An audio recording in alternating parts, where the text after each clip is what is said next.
الرحمن الرحیم مالک یوم الدین ایاک نعبد و ایاک نستعین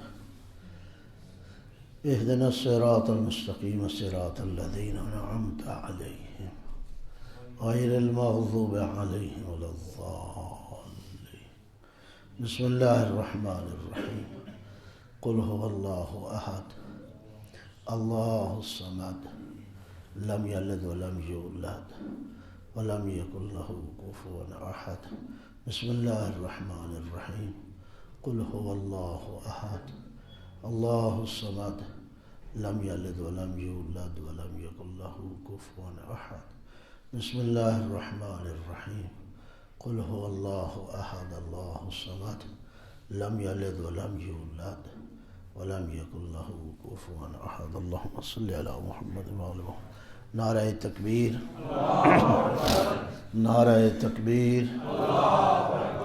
نعرہ رسالت نعرہ رسالت نعرہ حیدری حیدری نعرہ صلوات اللہم صلی علی محمد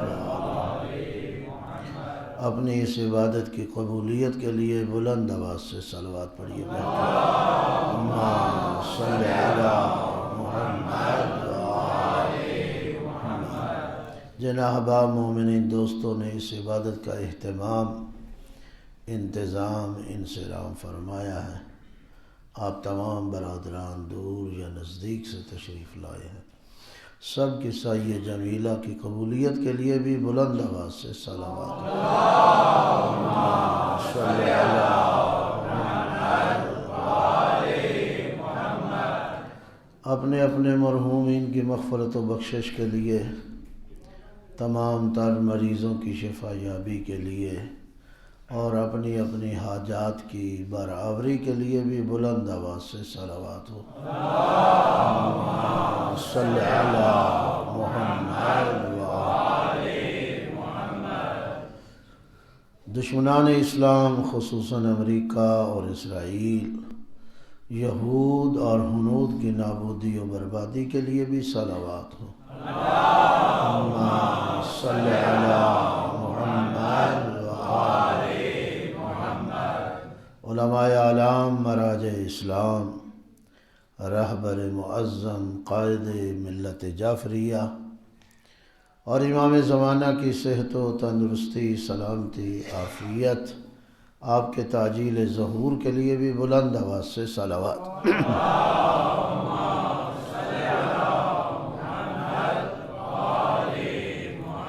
ذرا احباب سے گزارش آگے آ جائیں، دروازہ کھلتا ہے، جگہ نہیں ہے پیچھے، تھوڑا سا آگے ہو جائیں، تھوڑا سا اللہم صلی علی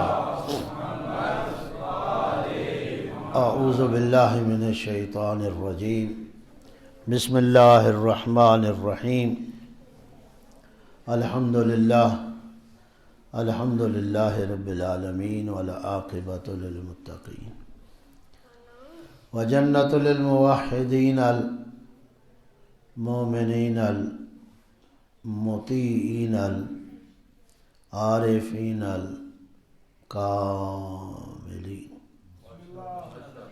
والنار للمعاندین المخالفین المخاصمین المنکرین العاصین الحاسدین ثم الصلاة والسلام علی انبیائہ والمرسلین خصوصاً سید الاولین والآخرین سید العرب والعجم سیدنا نبینا شفیع ذنوبنا حبیب قلوبنا طبیب نفوسنا ابی القاسم محمد اللہم صلی علی محمد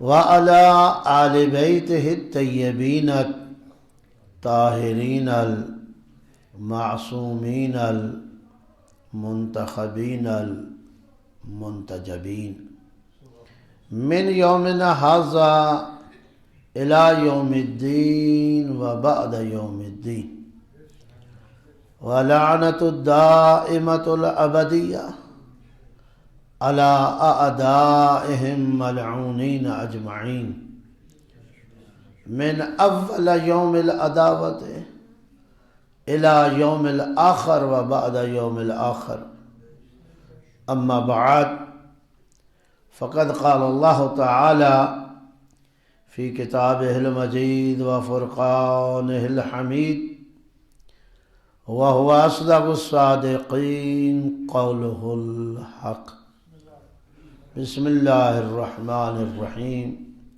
انا آتیناک الکوثر فصل لربک وانحر انا شأنک هو الابتر۔ صلوات پڑھیے بے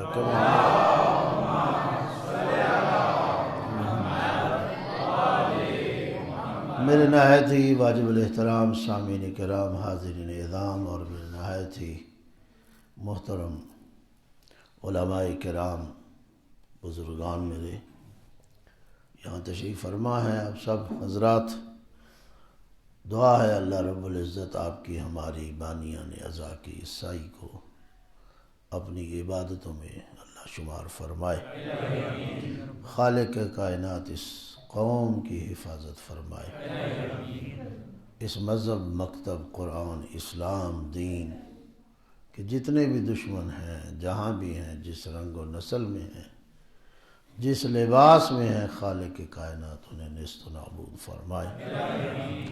اور آخری دعا اللہ رب العزت سے ہمیشہ کی طرح کہ خالق کائنات جہاں ان مجالس کو ہمارے لیے ذریعہ ہدایت قرار دے، وہاں وسیلہ نجات بھی ٹھہرائے۔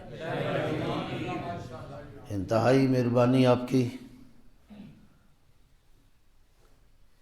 عشرہ فاطمیہ ہے، ایام جناب سیدہ کونین ہے۔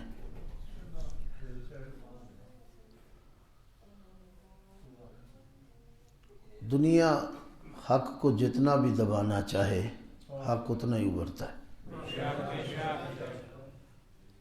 یہ ممکن نہیں ہے کہ حق سامنے نہ آئے، اور پھر یہ بھی قانون قدرت ہے، اذا جاء الحق وزهق الباطل ان الباطل کان زہوقا۔ جب حق آتا ہے تو پھر باطل بھاگتا ہے۔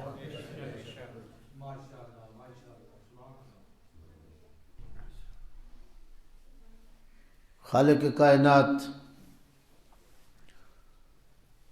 ہمارے مراجع عظام کو طول عمر عطا فرمائے، جنہوں نے اس دور میں اس بات کی طرف ملت تشیع کو متوجہ کیا کہ فقط عشرہ حسینیہ ہی نہیں، دو عشرے اور بھی ہونے چاہیے، ایک عشرہ زینبیہ اور دوسرا عشرہ فاطمیہ۔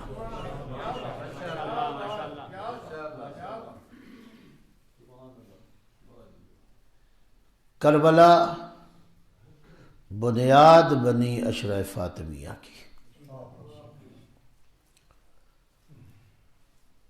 اگر یہ جناب سیدہ پر مظالم نہ ہوتے اور یہ معاملات نہ اٹھتے اور دین پہ اس طرح حملے نہ ہوتے تو شاید کربلا وجود میں نہ آتا۔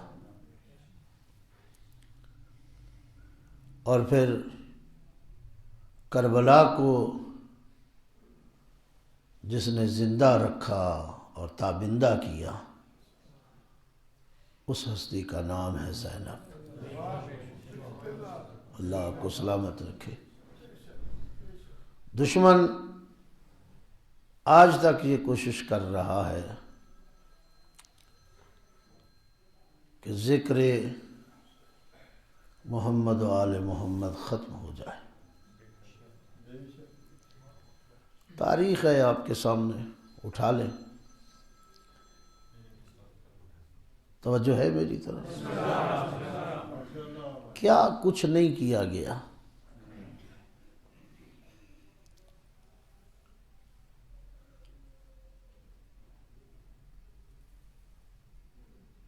ہل چلائے گئے، نہریں کھود دی گئیں، نشانات مٹا دیے گئے.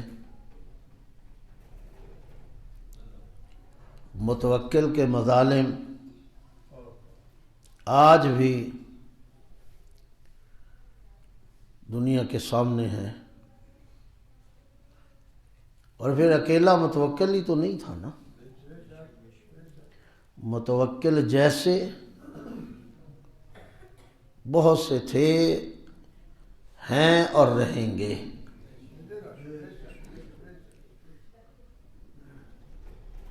لیکن اس کی ساری کوششیں ناکام ہو گئیں.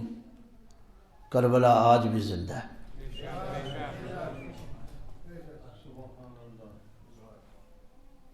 نشان مٹانے والا خود مٹ گیا.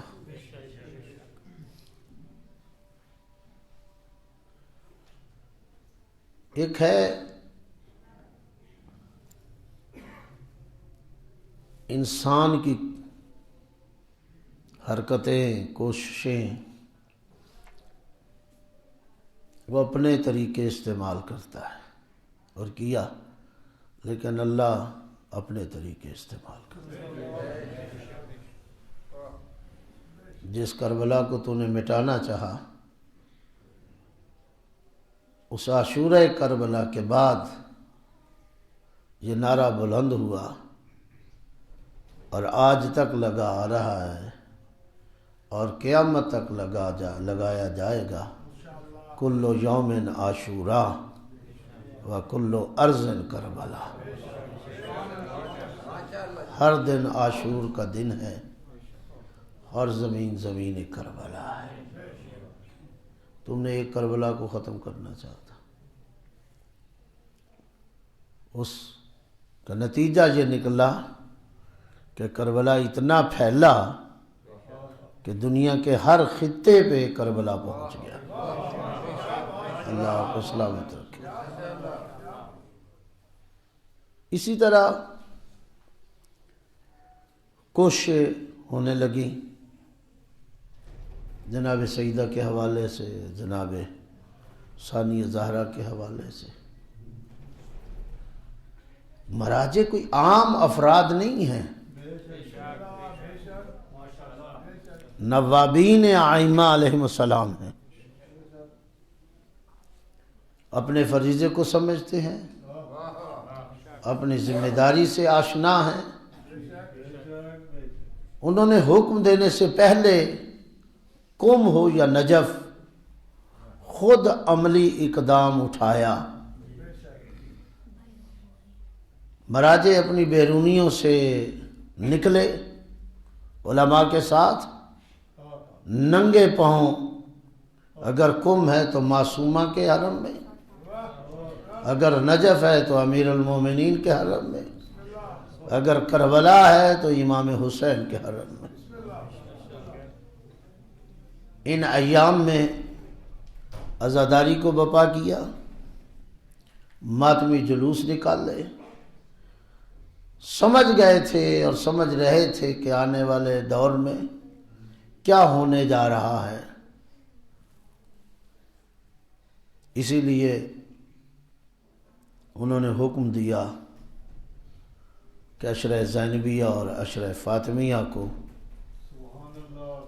زیادہ سے زیادہ کیا جائے اور بالکل عشرہ حسینیہ یعنی محرم کی طرح ان ایام کو منایا جائے. اور الحمدللہ ثم الحمدللہ کہ آج پاکستان ہی نہیں دنیا بھر میں ایام فاطمیہ منائے جا رہے ہیں. جی اللہ آپ کو سلامت رکھے، بڑی مہربانی. جس سیدہ پر دنیا نے پردہ ڈالنا چاہا اس کے فضائل پر بھی پردہ ڈالا، اس کے مسائل پر بھی پردہ ڈالا۔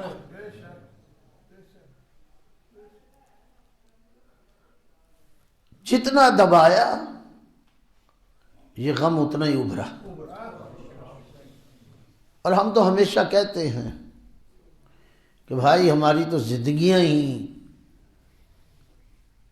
اہل بیت کے لیے ہیں، ہم اپنی حیات اسی میں سمجھتے ہیں۔ جس طرح مچھلی بغیر پانی کے زندہ نہیں رہ سکتی، دنیا پتہ نہیں کیا سمجھتی ہے، شیعہ قوم محمد و آل محمد کے ذکر کے بغیر زندہ نہیں رہ سکتی۔ صلوات بر محمد و آل محمد صلوات۔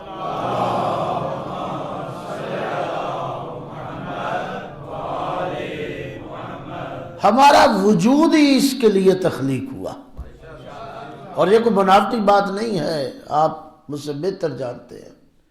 بشارت دی تھی جناب سیدہ کو، بیٹی گھبراؤ نہیں، کیا ہوا علی نہیں ہوگا، کیا ہوا حسن نہیں ہوں گے، کیا ہوا آپ نہیں ہوں گی، میں نہیں ہوں گا، اللہ ایک ایسی قوم کو پیدا کرے گا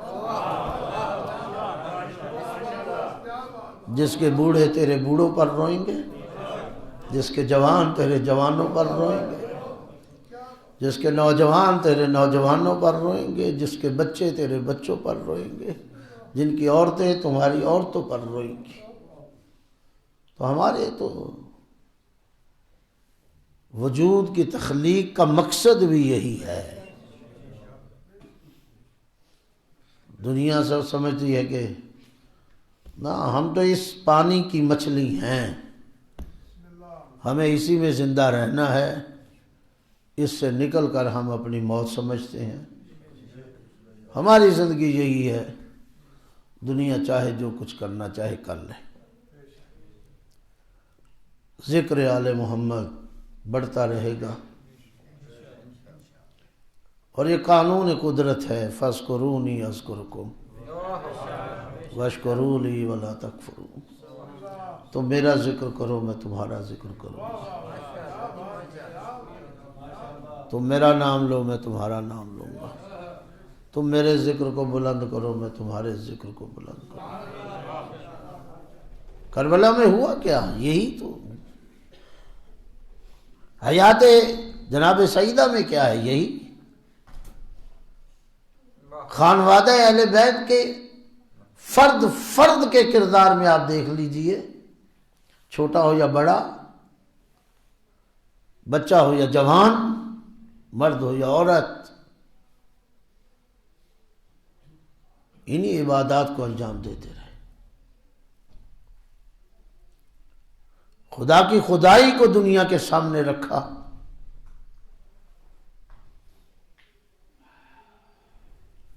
در حقیقت یہ لوگ جنہیں ہم سمجھتے ہیں اہل بیت کے دشمن ہیں، حقیقتاً یہ خدا کے دشمن ہیں۔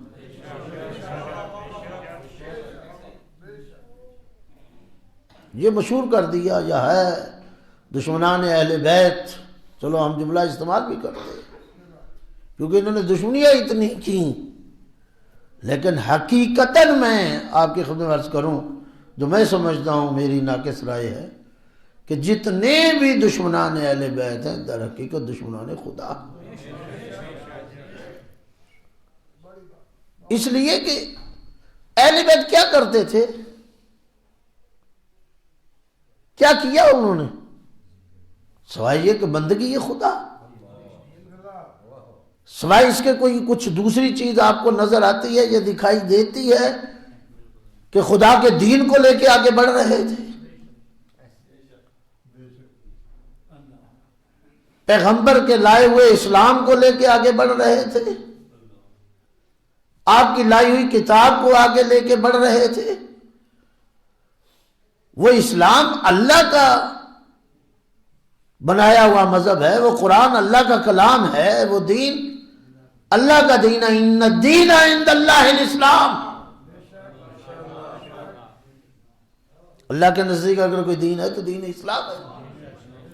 یہ اللہ نے دیا اس دین کو پیغمبر کے حوالے کیا کہ جاؤ یہ دین لے جاؤ، یہ قرآن اللہ نے دیا، یہ کتاب دی، جاؤ اس کتاب کو دنیا کے سامنے رکھو اور بتاؤ یہ تمہارے رب کا کلام ہے اور تمہارا رب تم سے کیا کیا کہنا چاہ رہا ہے، کیا کیا کہتا ہے، توجہ ہے یا نہیں؟ ذرا بلند آواز سے صلوات پڑھ دیجئے بیٹھ کے۔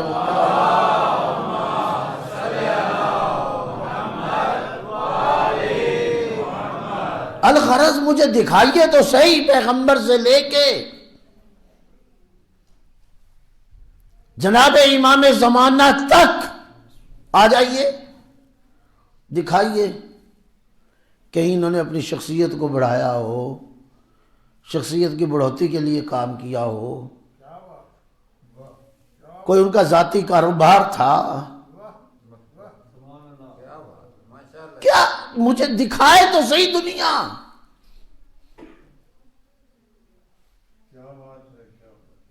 کہ اس خاندان کے پاس سوائے دین الہی کے بڑھانے کے اور ان کا مقصد کیا تھا، اور اسی میں ساری زندگی انہوں نے خرچ کی۔ تو اس کا معنی کیا ہوا؟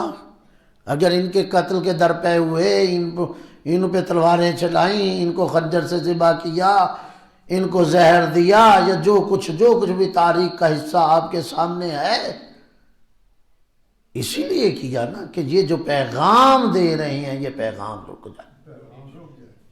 یا کیا سمجھتے ہیں آپ؟ کوئی دوسری رائے ہے؟ جی ہو سکتی ہے، جو میں عرض کر رہا ہوں اگر اس کے علاوہ کوئی آپ کے پاس رائے ہو تو وہ ضرور دے سکتے ہیں۔ پیغام الہی کو آگے بڑھانا یہی مقصد تھا، اس کے علاوہ دوسرا مقصد نہیں تھا۔ اب جو بھی قتل و غارت ہوئی، جو بھی ان کے اوپر مصیبتیں آئیں، اسی لیے کہ یہ پیغام نہ پہنچائیں، تو وہ پیغام کس کا تھا؟ خدا کا پیغام تھا نا جی۔ اس خدا کے پیغام کے علاوہ تو کوئی پیغام نہیں تھا، تو پھر یہ دشمن کس کے ہوئے؟ یا بتائیے؟ میں کہتا ہوں جو آج اپنے آپ کو بڑا نعرہ لگاتے ہیں کہ ہم مواحد ہیں، ہم سے زیادہ خدا کو ماننے والا کوئی نہیں ہے، ہم سے زیادہ توحید شناس کوئی نہیں ہے، ہم سے زیادہ خدا کو جاننے والا کوئی نہیں ہے، ماننے والا کوئی نہیں ہے، پہچاننے والا کوئی نہیں ہے، خاک برسر آپ کے کیا جانا آپ نے؟ کیا پہچانا آپ نے خدا کو؟ کیا سمجھتے ہیں آپ خدا کو؟ کیا توحید شناسی ہے آپ کی؟ کیا خدا شناسی ہے آپ کی؟ کیا خدا کو پہچانتے ہیں آپ؟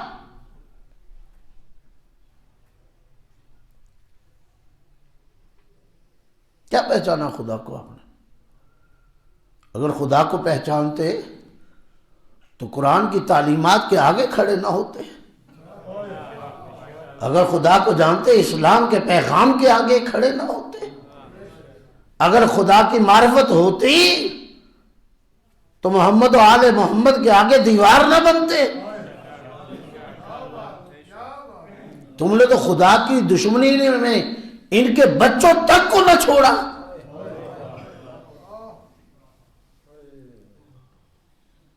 یا تو بتائیے کہ اگر اصغر مارا گیا ہے تو کس دشمنی میں؟ اگر قاسم کے ٹکڑے ہوئے ہیں تو کس دشمنی میں؟ اگر اکبر کے سینے میں برچھی لگی ہے تو وہ عداوت کیا تھی؟ اگر عباس کے بازو کاٹ دیے گئے تو مقصد کیا تھا؟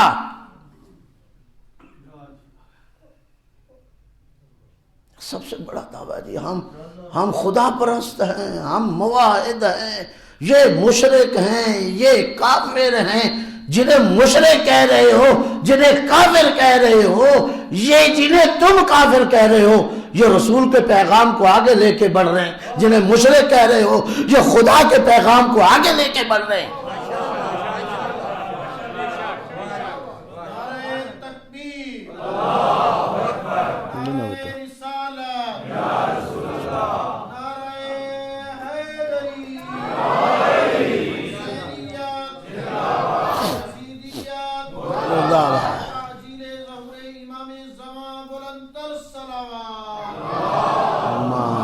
صلی علی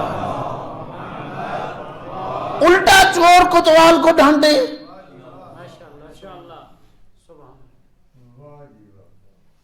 چور اٹھ کے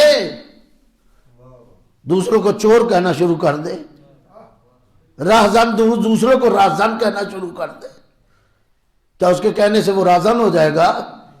جس کو چور چور کہہ رہا ہے وہ چور ہو جائے گا؟ اگر یہ مشرک ہوتے تو خدا کے پیغام کو یہ قوم لے کے آگے بڑھتی. اگر یہ قوم کافر ہوتی تو یہ رسول کے کلمے کو لے کے آگے بڑھتے. توجہ ہے یا نہیں؟ غور فرما رہے ہیں؟ کون ہے ان اقوام میں سے جو خدا کے پیغام کو آگے لے کے بڑھ رہے ہیں؟ کون ہے اس دنیا میں؟ ایسی قوم دکھاؤ تو صحیح جو رسول کے پہنچائے ہوئے اسلام کو آگے لے کے بڑھ رہے ہیں. حتیٰ کہ ایک ایک شاعر اسلامی پہ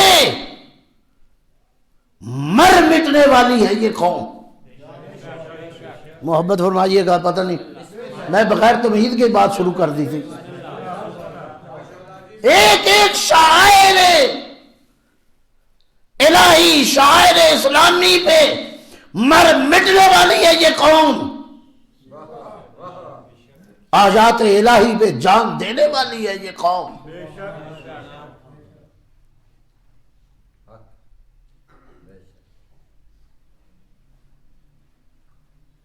بس اوقات بعض جملے بڑے آسان دکھائی دیتے ہیں لیکن اس کے پیچھے پورا ایک تاریخچہ ہوتا ہے.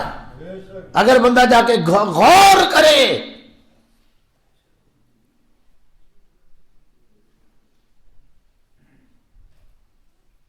آیات الہی کی تعظیم کرنے والی ایک ہی قوم ہے اور وہ شیعہ ہے. یہ تعصب کی بنا پہ نہیں کہا جا رہا. ایک ایک آیت پر ایک ایک آیت پر جان دینے والی ہے یہ قوم. آیت یعنی نشانی, شاعر اللہ یعنی آیات اللہ. آیات شاعر کی جمع, شاعر کا معنی ہے, ترجمہ ہے, جو آپ دونوں لفظ عربی کے ہیں.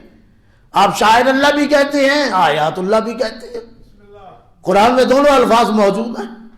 آیت میں نے نشانی, آیات اللہ اللہ کی نشانیاں.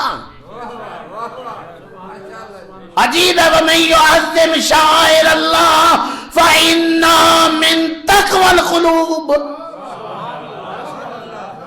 جو شاعر اللہ کی تعظیم کرتے ہیں وہ دلوں کا تقوی پاتے ہیں. شاعر اللہ کی تعظیم شرک نہیں, عین عبادت ہے.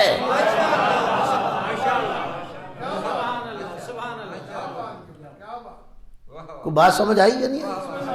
شاعر اللہ کی تعظیم حکم خدا ہے, حکم قرآن ہے.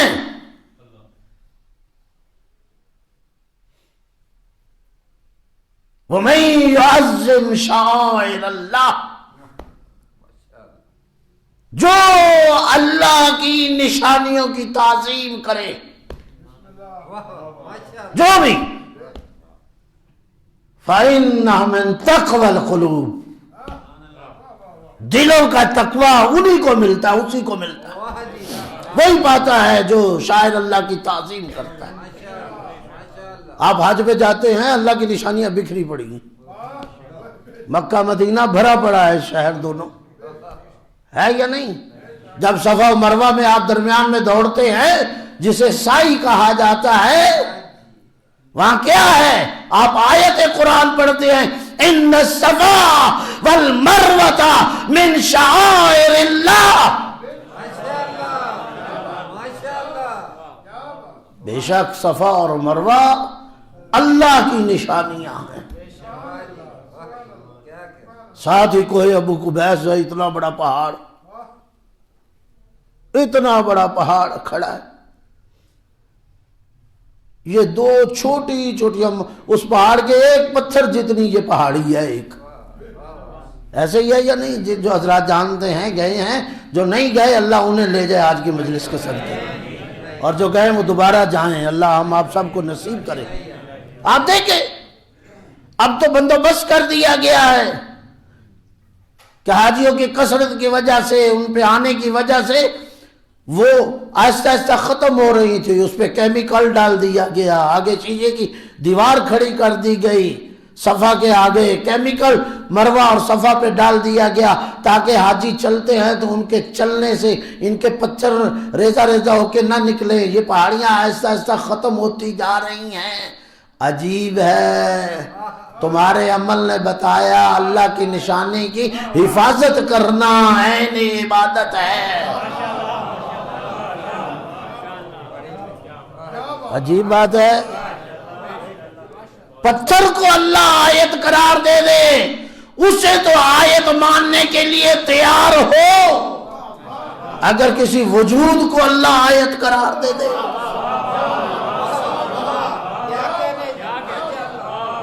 اور میں نہیں کہہ رہا، رسول اسلام نے فرمایا ان الفاطمہ آیت الرحمن و ترجمان القرآن.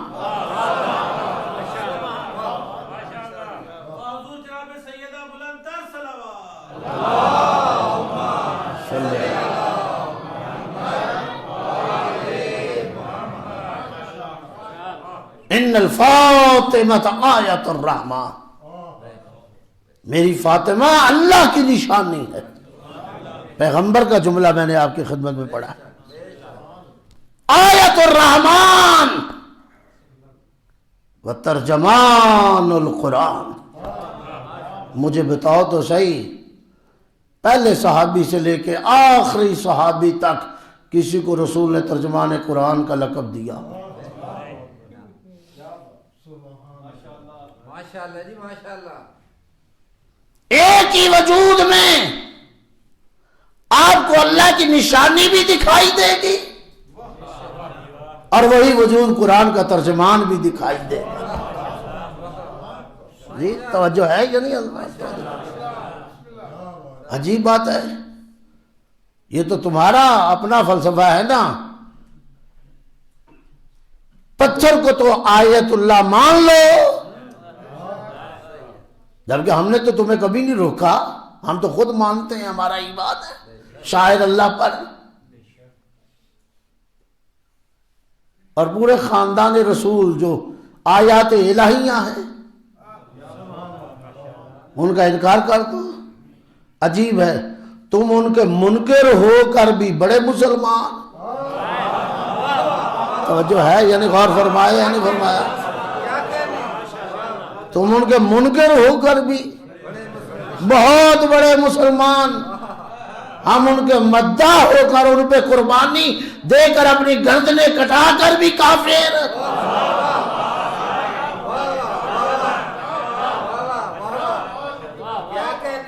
عجیب بات ہے، عجیب فلسفہ ہے. اگر یہ ریاست مدینہ ہے تو پھر اس ریاست مدینہ کے اس پہلو کو کیوں اجاگر کرتے ہو جو ریاست مدینہ کے منافی ہے؟ توجہ ہے یا نہیں؟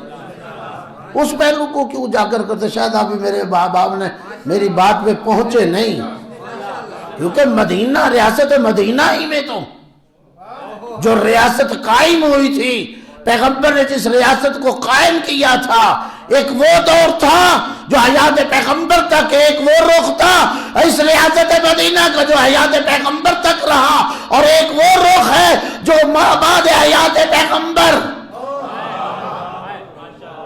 اب مجھے نہیں سمجھ آتی تم کون سی ریاست مدینہ رہ کے کون سے رخ کو آگے لے کے بڑھ رہے؟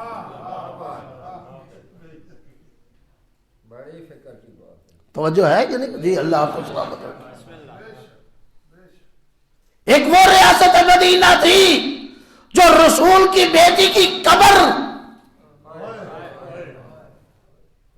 وَإِلَّا کیا ضرورت تھی علی کو 40 قبریں بنانے کی؟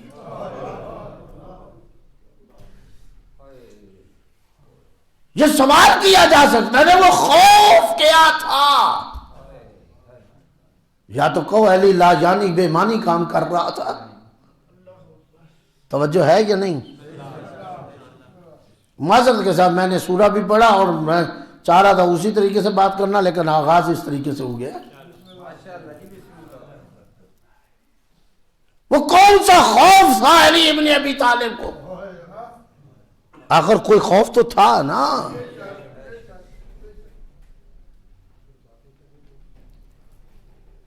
تو ہم آپ سے سوال کرتے ہیں وہ خوف تو بتاؤ. ہماری قوم تو جانتی ہے، ہماری قوم کا تو بچہ بچہ واقف ہے. ہماری قوم کے بچے نے کبھی سوال نہیں کیا کہ علی نے 40 قبریں کیوں بنائی. نہیں غور فرما رہے؟ اس لیے کہ ہم اپنے بچے کو بھی بتاتے ہیں کہ علی 40 قبریں کیوں بنا رہا ہے. تم بھی تو بتاؤ. اگر جرت ہے تو اپنی اولاد کو بتاؤ. نہیں غور فرمایا؟ اگر جرت ہے تو اپنی نسلوں کو بتاؤ.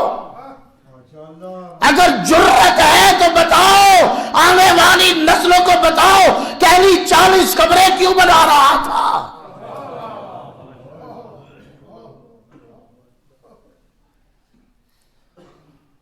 بتاؤ جرت ہے تو. ہمیں تو کبھی خوف نہیں ہوا. ہم نے تو اپنی نسلوں کو بتایا کہ کیوں 40 قبریں بنا رہے. اپنا بچے کو بچے کو ہمارے بچے کو پتا ہے. تم بھی تو جرت کرو نا کہ اپنی نسلوں کو اپنی اولادوں کو بتاؤ کہ فقط زبان سے ہی نعرے لگانے اور زبان سے ہی. میں کہتا ہوں چوتھا خلیفہ مان کے بھی تم نے چوتھی جگہ پہ بھی نہ مانا.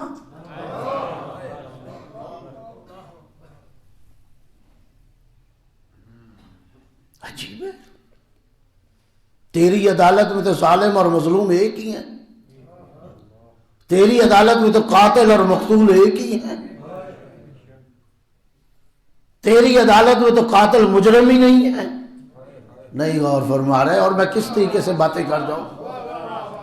تیری عدالت میں تو قاتل مجرم ہی نہیں ہے، ظالم مجرم ہی نہیں ہے، بلکہ تو جتنا ظلم کرے تو اتنا ہی اس کا مدعا.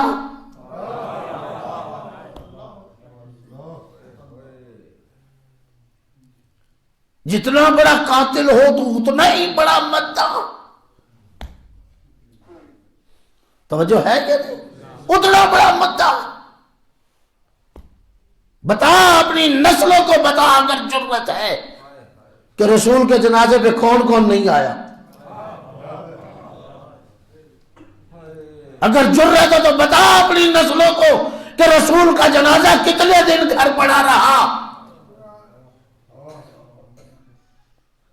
اگر جرت ہے تو بتا اپنی نسلوں کو کہ علی کے گلے میں رسی کس نے ڈالی.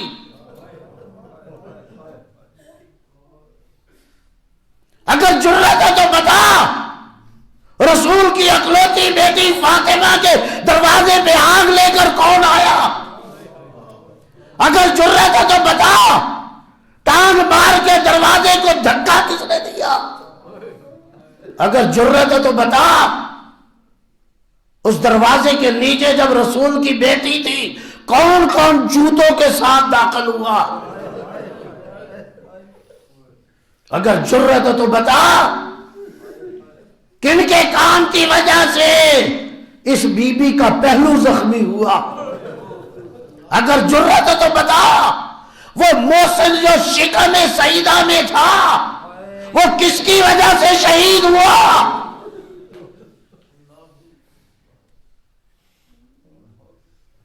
اگر جرت ہے تو بتا وہ کس کی بد دعا ہونے جا رہی تھی کہ مسجد نبوی کی دیواریں گھوڑے جتنی بلند ہو گئی. جرت ہے تو بتا اپنی نسلوں کو. اگر یہ ہمارے گھر کا حصہ ہے تو پھر تو کہہ. اور اگر یہ خاندان رسول کی بات ہے، رسول کی بات ہے اور اس کی بیٹی کی بات ہے، اس کے بیٹوں کی بات ہے، ہم تو سادہ سے سوال کر رہے ہیں، ہمیں تو سمجھ نہیں آئی۔ اسلام کے مقابل مذاہب آئے، تم نے اسلام کو نیچا دکھانا چاہا، ان مذاہب کو آگے بڑھایا۔ اسلامی شخصیات کے مقابل شخصیات آئیں، تو نے اسلامی عجیب بات ہے، تیری عدالت میں تو رسول کا دشمن بھی بلند، علی کا دشمن بھی بلند، زہرا کا دشمن بھی بلند، حسن کا دشمن بھی بلند، حسین کا دشمن بھی بلند۔ جو رسول کے مقابل آیا وہ بھی تیرا محبوب، جو علی کے مقابل آیا وہ بھی تیرا محبوب، جو زہرا کے مقابل آئے وہ بھی تیرے محبوب، جو حسنین کے مقابل آئے وہ بھی تیرے محبوب۔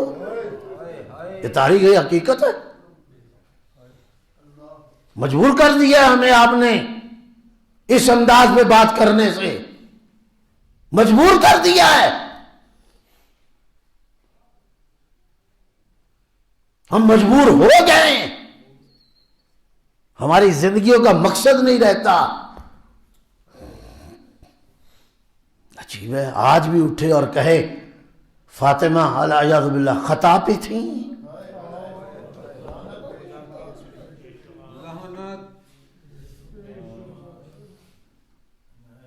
تاریخی حقائق ہیں، رسول جنگ کرتا ہے تب تمہیں اعتراض، رسول صلح کرتا ہے تب تمہیں اعتراض، علی جنگ کرتا ہے تب تمہیں اعتراض، علی صلح کرتا ہے تب تمہیں اعتراض، حسن جنگ کرتا ہے تب تمہیں اعتراض، حسن صلح کرتا ہے تب تمہیں اعتراض، حسین قیام کرتا ہے تب تمہیں اعتراض۔ فاطمہ اپنا حق مانگتی ہے تب تمہیں اعتراض، سیدہ دربار جاتی ہے تب تمہیں اعتراض۔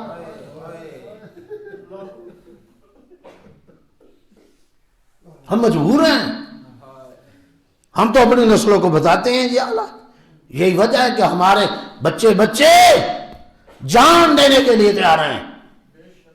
میں نے پہلے کہا، ابتدائی گفتگو میں کہا کہ ہمارے وجود کے تخلیق کا مقصد ہی یہی ہے۔ لبیک یا حسین، لبیک یا حسین، لبیک یا حسین، لبیک یا حسین، لبیک یا حسین، لبیک یا حسین، لبیک یا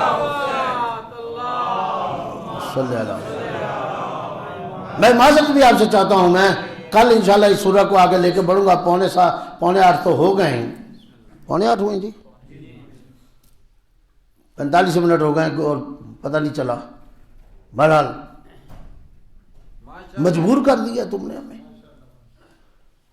ہمارا تم سے کوئی ذاتی جھگڑا نہیں ہے بھائی، ہمارا تم سے کوئی ذاتی اناد نہیں ہے بھائی، ہماری زمین تمہاری زمین سانجھی نہیں ہے، ہمارے مکان تمہارے مکان سانجھے نہیں ہے، ہمارے نزدیک طے ہے جو خدا رسول کا دشمن ہے وہ ہمارا دشمن ہے، جو علی و بطول کا دشمن ہے وہ ہمارا دشمن ہے۔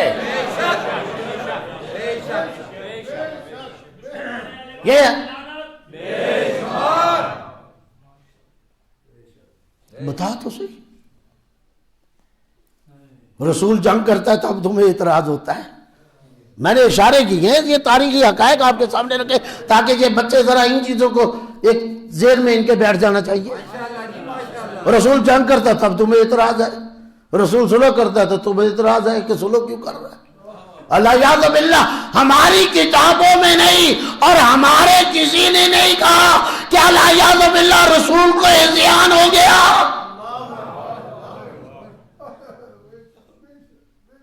ہم نے کہا، ہم میں سے کسی نے کہا؟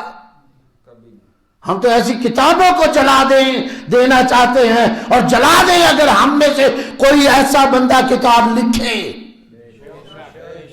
ہمارے نزدیک یہ کتابیں قابل عزت نہیں ہیں جن میں شد و مد کے ساتھ کہا جائے۔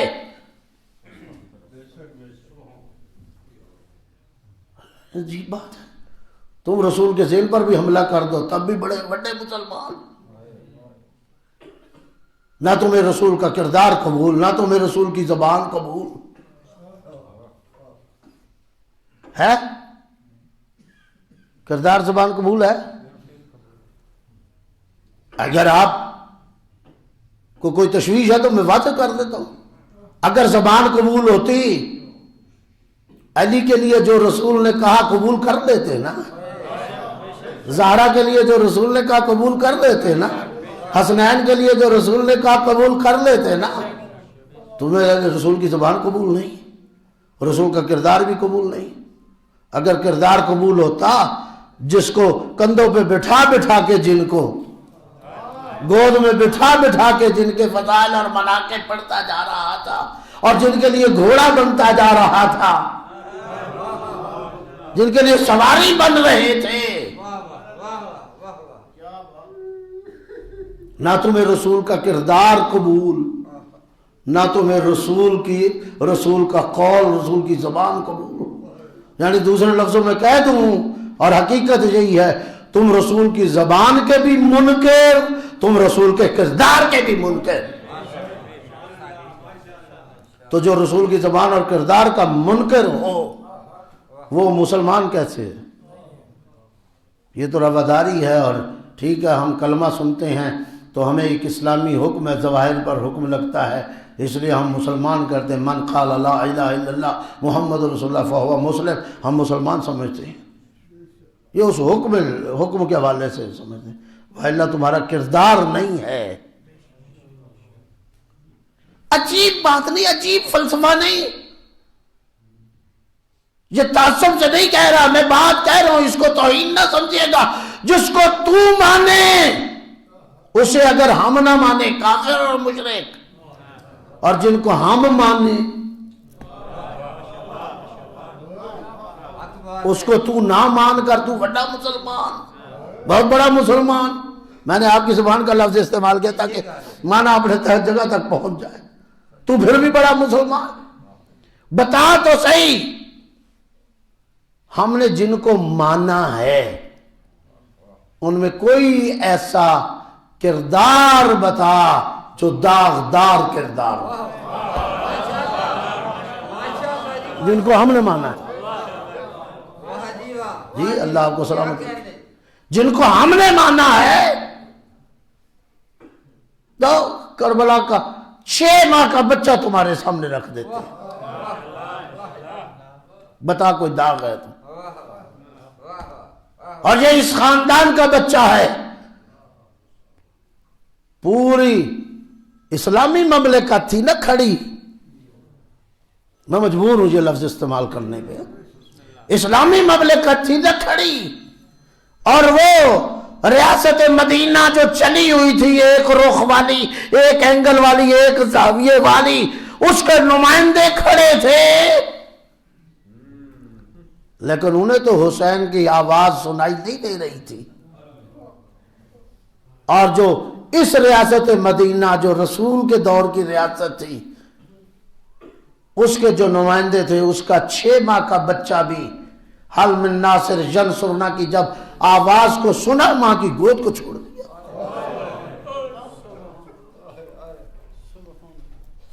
چھوڑا یا نہیں چھوڑا؟ چھوڑا یا نہیں چھوڑا؟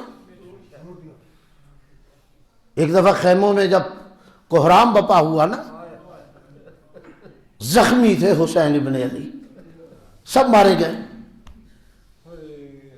چیخ و پکار بلند ہوئی تو علماء نے لکھا ہے حسین زخمی حالت میں گرتے پڑتے.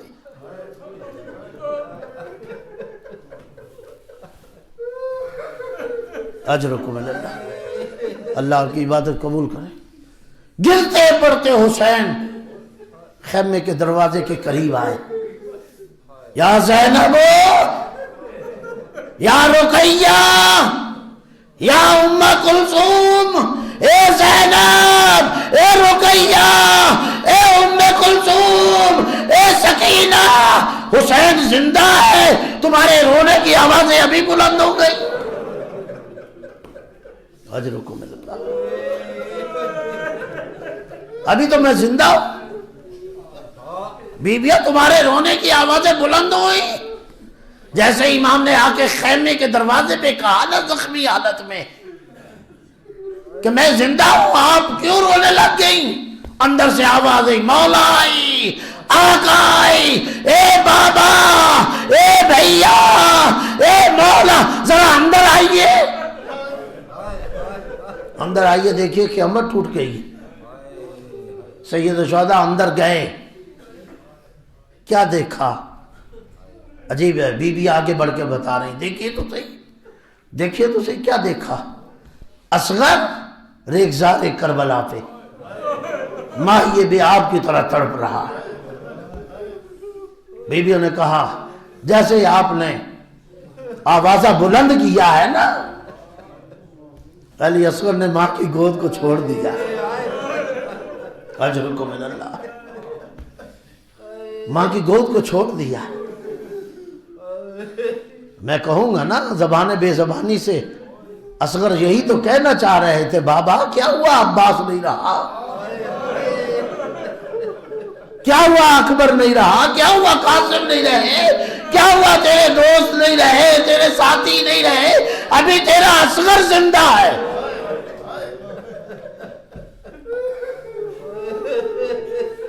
ذرا ایک دفعہ لے کے تو جا، ایک دفعہ لے کے تو جانا، دیکھ اس فوج کے اور اس آدھا کے چہرے نہ گھما کے رکھ دوں۔ اور یہی ہوا کہ جب حسین ابن علی لے گئے، سارا واقعہ آپ کے ذہن میں ہے، سارا واقعہ آپ کے ذہن میں ہے۔ ایک دفعہ پسر صاحب نے حرملہ کو دیکھ کر کہا، اقطع کلام الحسین، ذرا جلدی کر، حسین کے کلام کو قطع کر۔ اور آپ کو پتا ہے وہ قطع کیسے ہوا؟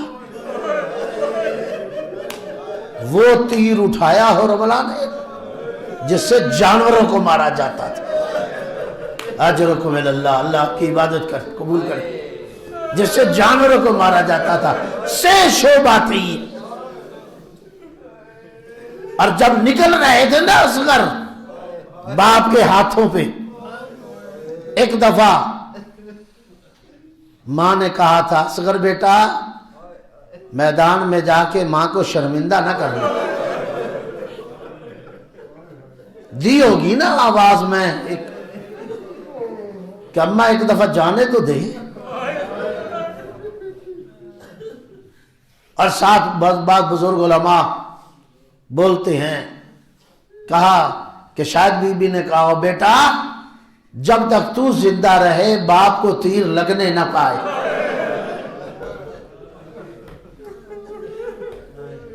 ہاں ایسا ہی ہوا، جیسے ہی سے شعبہ تیر چلا نا تو اصغر نے اپنی گردن کو اٹھایا۔ میں تو پڑھ گیا، آپ سن گئے، خدا کی قسم بتائیے تو صحیح نا، وہ بچہ جو 3 دن کا پیاسا تھا، جو مچھلی کی طرح کبھی منہ کھولتا تھا کبھی بند کرتا تھا، پتہ نہیں کتنی قوت لگا کے اپنی گردن کو اٹھایا ہوگا۔ جب تیر آیا علماء نے لکھا من الحزن الی الحزن، ایک کان سے لگا دوسرے کان کی طرف نکل گیا، انقلب الصبی علی شد ابی، تیر کا لگنا تھا کہ بچہ باپ کے ہاتھوں پہ الٹ گیا۔ اجرکم من اللہ، بچہ باپ کے ہاتھوں پہ الٹ گیا۔ میں کہوں گا اصغر تو پھر بھی باپ کے ہاتھوں پہ تھا، تجھے حسین اٹھائے ہوئے تھے،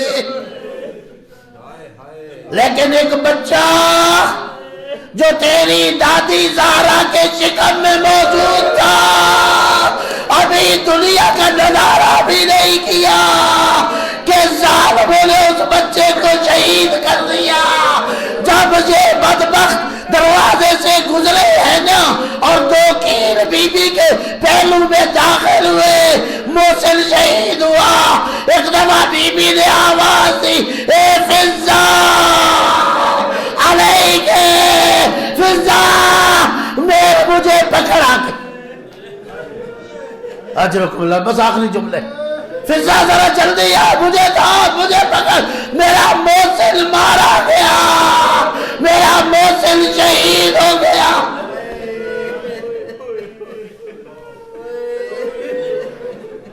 وہ بی بی، اس عظمت کی مالک بی بی، ابھی میں نے پڑھا آیت الرحمن، اللہ کی نشانی اور اس کی عزت یہ، اس کا احترام یہ کہ جس کے دروازے پہ جا کے رسول ایک دن نہیں، 2 دن نہیں، 6 مہینے تک کہتا رہا السلام علیکہ یا اہل بیت النبوہ، السلام علیکہ یا معدن الرسالہ، اکیلا نہیں اصحاب کو لے کے جاتا تھا، اے اہل بیت النبوہ، اے معدن رسالت، میرا سلام، جس دروازے کو رسول سلام کرے مسلمان آگ اور لکڑیاں لے کے آ جائے، بس آخری جملہ کہنے لگا، آگ اور لکڑیاں لے کے آ جائے۔ صاحب الفاروق شبلی نعمانی لکھتے ہیں یہ مولانا کہ شیعہ جھوٹ بولتے ہیں، بس آخری جملہ، بہت گریہ ہو گیا، لکھتے ہیں کہ یہ شیعہ جھوٹ بولتے ہیں، آگ لگائی نہیں تھی، دھمکی دی تھی۔ میں کہہ گیا جملہ، کہتے ہیں یہ شیعہ جھوٹ بولتے ہیں، آگ لگائی نہیں تھی، یہ تو دھمکی دی تھی۔ سید العلماء نقل صاحب قبلہ فرماتے ہیں او صاحب الفاروق شبلی نعمانی، ہم تیری بات مان لیتے ہیں، ولو فرضاً مان لیتے ہیں کہ آگ نہیں لگائی، دھمکی دی، اتنا بتا دھمکی کسے دے رہے ہو؟ اتنا بتاؤ یہ دھمکی کسے دے رہے ہو؟ کیا یہ بی بی تمہاری دھمکیوں کے قابل تھی؟ جس کا احترام رسول کرے تو آ کے اسے دھمکی دے؟ انا للہ و انا الیہ راجعون۔